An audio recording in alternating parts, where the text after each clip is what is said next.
Let's talk about how to name your business. Whether you're naming a brand new business or you're rebranding an old business, there are 9 things you need to consider and 9 steps you need to take in order to make sure you get the best possible name for your business. Now, I personally have named a lot of businesses over the years and I got some of them right and some of them not so right. So I made a lot of these mistakes.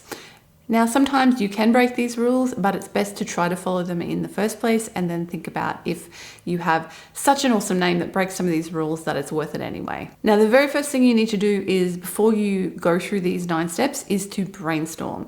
You need to think about what you want your business to be, what it's going to represent in your life, who it's going to be serving, and just brainstorm as many possible names as you can and variations of those names.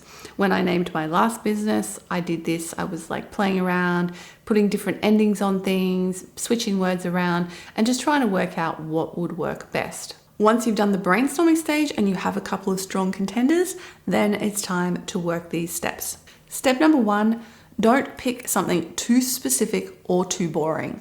You don't want your name to be super forgettable, and you also don't want it to be super specific. Now, in the handmade industry, I see a lot of people naming their business with the craft that they make. Ceramics, jewelry, bags, etc. Now, there's nothing wrong with this per se, if that's all you ever plan on doing forever with that business. If you are 100% sure that you are never going to want to sell anything other than that thing in that business, then go for it. But a lot of people start off selling one thing and then transition their business into selling different or varied or broader amounts and types of products. So if you think that there's any sort of possibility that that might happen in the future, it's best to avoid these specific names, because then you've painted yourself into a corner and your name may not in the end be representative of what you do. Number 2, don't use weird spellings or initials if possible. Now, I made this mistake with my first business, Ethereal. Didn't think of any of these things.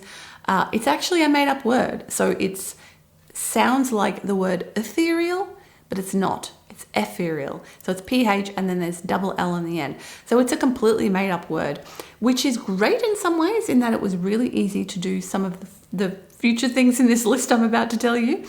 But it's also difficult for people to hear it and then understand what it is and then search for it. Most people who hear me say ethereal hear the word ethereal because that's what they expect. And so that's what they go searching for and they won't find me. And again, with initials, it's kind of a bit boring and forgettable to use initials. So try to avoid that if possible. Step number 3, when you have a contender, is see if you can get the website for it. Can you get the URL, the .com, the .net, whatever version, just something .something. Make sure that you can get access to the URL for your business, because ideally you don't want to have to come up with an alternative option for your business name because you can't get the .com. And if you are a handmade business thinking about selling on Etsy, check on Etsy and see if that business name is available. A lot of people have to end up adding like co or AU or US on the end of their business name because somebody else is already using that business name, just the basic business name, and it's not accessible to you. Ideally, again, you'll find a business name that nobody else is using or has used. So go and check that before you settle on a name. Number 4 is in the same vein, but it's social media. Go check Pinterest, Instagram, X, Facebook, TikTok, Snapchat, whatever. Like whatever's current and relevant now as you watch this video, whether it's now in 2025 or in 10 years time, there'll be different social media, whatever they are, go check them and see if your name is available as a handle on those social media platforms. Because it's much easier if you can just get the same name everywhere and use the same name everywhere so that you don't have to worry about having different handles on different platforms. It's going to make it so much easier for your customers to find you, and it's just going to make your life easier to manage it as well. Number 5, make sure it's not a name someone else is using. Now, if you've checked the .com, you've checked on Etsy, you've checked the social media handles and you have it available, that's awesome. but that does not mean that it is actually legally available. You need to check your local business registry, whatever that is in your state or country, and make sure that name is not already a registered business name, because somebody could have registered it 5, 10, 15, 20 years ago, still own the registration, but not be active in business. And so it might already be taken. So go check your local business registry and register that name once you get through all these steps and you're sure that's the name you want. Make sure you register that name so you own it and nobody else can use it, at least in your region. Now, this is going to be, as I said, this is going to be regional. Like, you're not going to go register your business name in every country of the world. Somebody else might actually have this business name registered in a different country, but as long as you can get all those other things I talked about, that doesn't really matter because you've got it in your country. There's a fun story about this based in Australia. When Burger King, the fast food chain, decided to open in Australia, there was already someone here with a little burger joint called Burger King, and they owned the right to the name. And so Burger King could not use their name from America in Australia, and they had to rebrand, and that is now called Hungry Jack's. So I remember discovering this when I was a teenager and I went to the States for the first time, and I walked into this shop called Burger King and I'm like, this is Hungry Jack's, why has it got a different name? And eventually I learned the story of why Burger King had to rebrand to Hungry Jack's in Australia. Now, with this day and age of the internet, chances are you're not going to have brick and mortar locations in different countries, so that's not such an issue. As long as you're trading in your country, you can sell overseas with that name. Just make sure you own it in your jurisdiction. Number 6 is to not make it too long or complicated, because again, it's hard for people to spell or remember. My friend and my dad's actually did this in, I think, the 70s when he opened his business. He has a Polish or Czechoslovakian last name, and the way you hear it the way you would spell it in English when you hear the name is completely different to how they spell it. But when he decided to open his business and name it after himself, he just anglicized the spelling of it so that when people heard the name, they would go type it. This was the 70s. They'd go look it up in the yellow pages. They'd be able to find it and find him and sign up for his business. So just keep that in mind if you are thinking about a weird or wonderful spelling of a word or your name. Like, my last name is not Van Den. That's a part of my last name.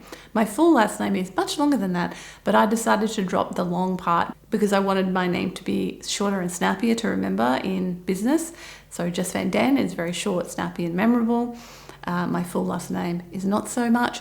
So it's still my name, but it's just altered or shortened version of it to make it easier to use in business circles. Number 7 is to say it out loud.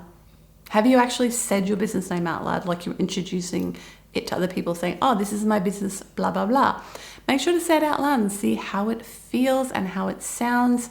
Make sure there's not some weird part of the word that could be misconstrued as something else when you say it out loud. Sometimes you don't realize till you actually pronounce it. So have a go at that and make sure that you are comfortable with speaking the word. Okay, at this point, if you've gone through this many steps, you're probably pretty confident that it's a good option. Share it with a few people at this stage. Share it with 3 to 5 people in your circle, preferably people in, your business sphere who understand, but it doesn't really matter. Anyone who your business might appeal to, just share the name with a couple of people and see if anybody can come up with any objections or any reason why that might not be a good name. And you might be surprised with some of the things people come up with. Now, this doesn't mean that you can't use it. You just have to be able to answer those objections, answer any questions, and it just helps to reinforce it to you that this is the right name that you want to use. And with that in mind, the very last step, number 9, does it feel good? Does it feel right? I don't know about you, but when I hit on the right name for something that I'm doing, it's an incredibly important part of the process of moving forward. I can't move forward with a project until I have the right name for it. That's just a me thing. I don't know if it's a you thing as well. But when I hit on the right name, I know it and I feel it, and it helps me get really excited about it. So make sure it's a name that you are proud of, that you're excited to use, and that you love. Now, coming up with the right name is only a small part of the story of branding your business. There is so much more that goes into branding your business, knowing who your ideal customer is, knowing what the vibe of your business is, knowing what the promise is, your brand promise that you're making your customers, figuring out all your colors and so on. Now, last week I did a quick video on the elements in branding you need to consider, things like photography and colors and so on.